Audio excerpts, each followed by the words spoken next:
When people ask me what I do, I say that I take leaders and their teams to new levels of performance and business results. And I have been privileged to work with leaders and teams around the world. One fundamental premise that underpins my work is that leadership is fundamentally relational. Anyone with a clear vision, a strong sense of purpose, that learns how to build, sustain healthy and high-quality relationships can become a great leader and positively influence others to achieve extraordinary things, regardless of their knowledge, technical expertise, and position in the organization.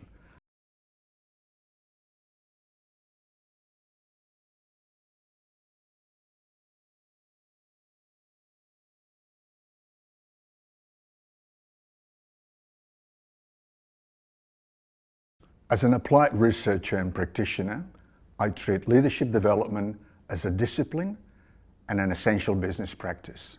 My obsession is moving from opinion-based discussions to evidence-based solutions, learning what really works and develop best practice principles. My uniqueness is creatively apply those best practices, and my purpose is to share this with my clients to take them to the next level. Despite of organizations investing heavily in leadership development, we are experiencing a leadership crisis.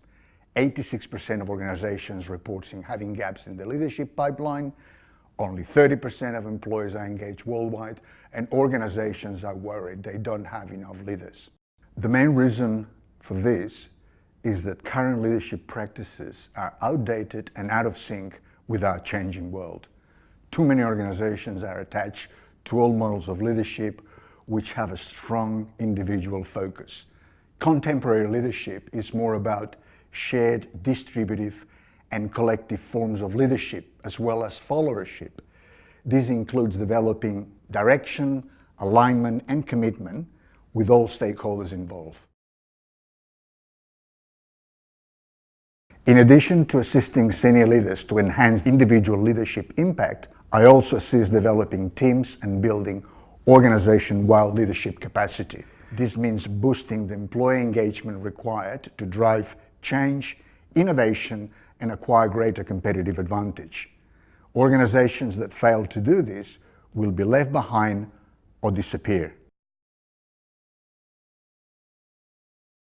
I have worked across sectors, industries, and cultures, assisting leaders to minimize the business risk of working with people from diverse cultural backgrounds, acquiring a global mindset, enhance the intercultural effectiveness, and drive innovation.